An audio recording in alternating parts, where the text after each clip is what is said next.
everybody, it's McGann, and the title of today's video, Raising an Olympian, might be a little, I guess, wrong for some people. It's just kind of the initial thought I had coming into making this video. It's going to go everywhere though, so stay with me.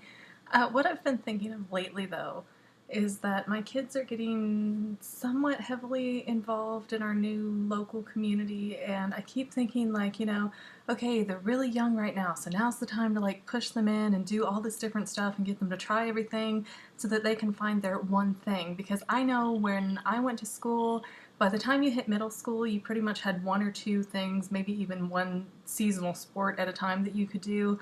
And especially with the sports, if you didn't already know how to play them very well before you got into middle school, you had no chance of getting on the team in middle school and then no chance of playing in high school. So those kind of thoughts sort of freak me out a little bit, because I'm like, oh man, well what if I just like miss the boat and I don't get them in on time, or the thing that they're really good at they don't get to try out because of whatever reason, or we just didn't get to it, or we didn't have the money to sign up for one more thing, or the time, the schedule, or whatever.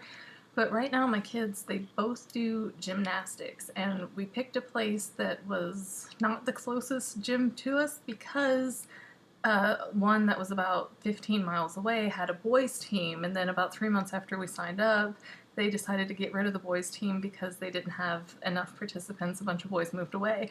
But other than it being farther away, I'm really, really happy with that gymnastics place, because the owner, Charlie, is like the sweetest guy you could ever meet. He's not like one of those like I met when I interviewed the other gymnastics location that's really close to our house, where it was like the owner was a lady and she was kind of cold and she didn't really know any of the kids that were walking by, and she was calling them by the wrong name and the kids were like calling her out on it. I mean, like, Charlie really knows them, and he goes in there and he cares about them, and he's always taking videos because he's so proud of them. He's always displaying everything on the walls, not just like the first place, but everything up there, because he's so proud of them. And it's just, it's like, you can't be a woman and that not completely warm up your heart. There was a little girl that fell off the balance beam last week, and he was just down there talking to her. Oh, are you okay, honey? Oh, giving her a hug. Sweetest guy in the world. So I love my gymnastics thing, other than it being far away. They still have a girls team, and they're also one of the few places locally, anywhere within a 2-hour radius, that has a girls team that starts at level 2 in gymnastics. Usually it's level 5 or up. So that was another reason why we chose that. And again, I'm happy with it. I'm happy with their progress and everything. Of course, like a lot of moms out there, you can't help but notice that 2012, it was a big Olympics year in London, especially for the women's team. And so there's so many people pouring into gymnastics right now. Like, people really want to raise the next Michaela Maroney, or the next Kyla Ross, or Gabby Douglas, or Jordan Weaver, or Allie Reisman. And they're such talented girls, and gymnastics is so sort of shorted in this country. I believe I read something that said there's only 50 elite, which is as high as you can go, gymnastics in the women's field in the United States. And I didn't see anything for men, but I imagine it's smaller than that, because it's really hard to find a program that has a competition team for boys. And likewise, a lot of the colleges, which is another goal for people to go through gymnastics for a long time, is to get into the college team and get a scholarship that way. A lot of those teams are shutting down because of lack of funding and popularity of the sport. I mean, it's a popular sport, but it's just not, it's not football. It's not bringing in the football money, let's put it that way. And with the title of the video being Raising an Olympian, it's not that I expect or am pushing or am forcing my children to try and be Olympic gymnasts, but it's something like, if they're good at it and if they can flourish at it and if they enjoy it, then that is something that I would like to help them, get to, if they should ever be that good. Not saying they would be that good, but I'm saying I'm dedicated enough to my kids that if I had the opportunity and they had the talent, like, I would move to wherever to train with whoever was the best guy, the best coach that could take them on, whether that be Liang Chow in Iowa, or I'm not good with names, but there's a lady in Cincinnati that trained Amanda Borden.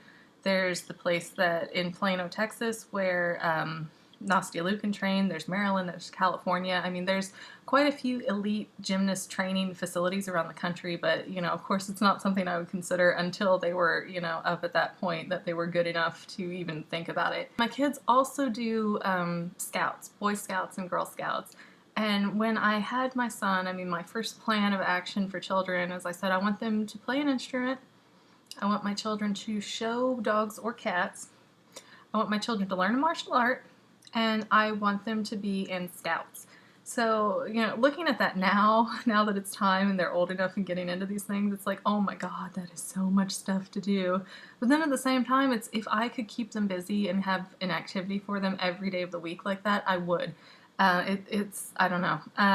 Maybe I'm crazy or maybe I'm just like overzealous with them. Man, they need to find their thing because I never found my thing. And I think that really crippled me as an adult. Everything I did when I was younger, it was like I did it until, whatever, the season was over or the class schedule was over, whatever, whenever it was over, I never did it again. I did things until I felt like, okay, yeah, I got a handle on this, let's move on to the next thing. And was the mentality that I kept in through adulthood, and it really killed me after I left college. That's all I can really go into with that. So the idea of giving them something kind of consistent to go into and something that, they can be with for a long time, I like that. But I also don't like, oh man, what if I picked gymnastics and they really were meant to be something else and missed the boat there. So other things that I have been thinking about, just almost filling up every day of the week, I've been thinking about either karate or taekwondo, which I'm not sure if they're ready for that. I like that they have the ranking system with the colored belts. It's a visual thing. It's a goal that they can clearly have and go after. And they also have competitive aspects of it. So that's kind of like a win-win thing, but at the same time, I don't think my kids are really mature enough to handle knowing how to beat someone up and not doing it. So it's still a little iffy for me on if I'm ready to push them into that direction and let them try it out. Another thing is that my daughter really wants to do dancing. She wants to do ballet especially, and she's old enough now that she can get into like the kindergarten ballet classes, but then it's still like, I don't know, because there's not really a lot of opportunities to be a dancer. I mean, it's something that she could enjoy, sure, but to spend that kind of money every month, and she can't take it into like a high school sport, and she can't really do much. I mean, she could compete, but then competitions with dancing get ridiculously expensive in a lot of places. So it's a very fine, dangerous line to go into the dancing world because it's just so chaotic and cutthroat and just insane in general. And I am a fan of Dance Moms. She loves to watch Dance Moms with me when the little girls are dancing towards the end of the show. And then they're also both very interested in swimming.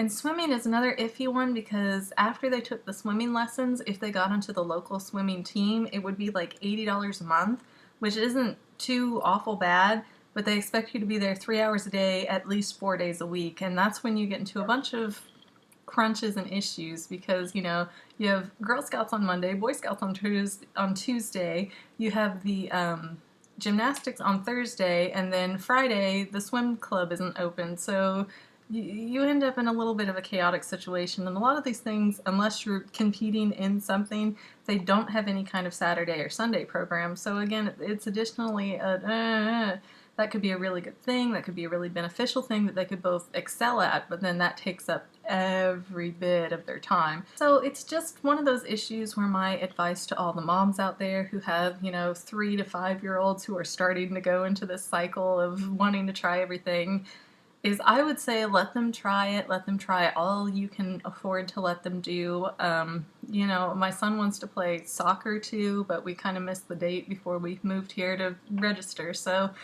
that might be something that we consider later or something through the school later. But it is. I would say it's such a weird kind of gray area in so many different ways because it can go so many different ways. But I would personally say let them try whatever they want to try.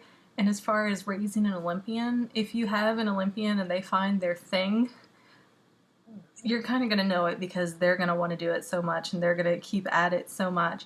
And it's going to be something that they're passionate about. And yeah, you want to be there in the stands going, yeah, go, Michael, go, Michael, go. Or, whatever your kid's name is.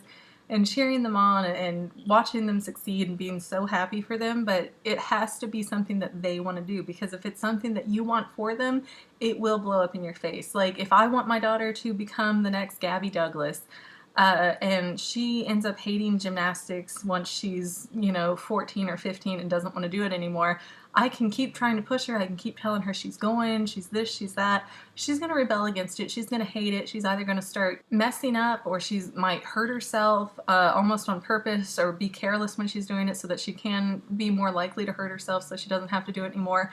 I knew a girl in my high school class who she was on the track team. Her parents would not let her quit the track team, and she hated it so much that she got pregnant just despite them so that she would not have to run anymore, because that's how badly she did not want to be on the track team, and they wanted her to do it and get the scholarships and everything else. So whatever they do, it's like they have to be the fuel. I mean, you can kind of be the facilitator in that you say, okay, you can pick kind of A, B, or C on what you want to do. Or, you know, if you start a season of, let's say, football, you have to finish the season. I'm all for that. I don't think a kid should, you know, make a commitment and drop out halfway through.